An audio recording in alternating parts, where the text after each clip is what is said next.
Heavy rain overnight leaves roads in Texarkana, Texas flooded. Police say they answered dozens of rain-related calls overnight. Some roads were still blocked off to drivers into the afternoon. Good evening and thanks for being with us tonight. I'm Dan Jovic. And I'm Jackie Jovic. Emergency crews are clearing the streets in Texarkana after a severe thunderstorm blew through East Texas last night. It is tonight's top story.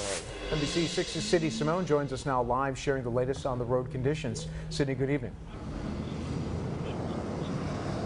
That's right, Dan and Jackie. In fact, the Texarkana, Texas Police Department says they've answered about 50 water-related phone calls in the last 15 hours.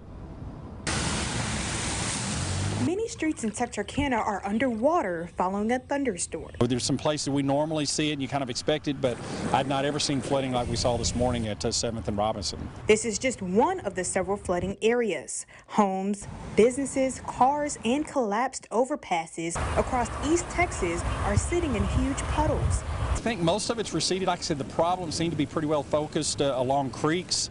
The creeks had overflowed their banks there, and emergency crews are saying turn around, don't drown, because floodwaters could be several inches deep. You can find yourself stranded, and quite honestly, depending on how deep it is, your car could actually be washed away. That's exactly what happened here on New Boston Road heading west towards Hooks when a woman tried to drive her car through this large body of water.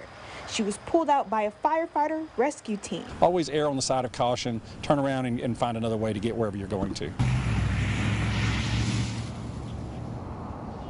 We spoke with Bowie County officials, and as of now, there is no emergency ordinance in place. Reporting live here in Texarkana, Texas, Sydney Simone, NBC 6 News.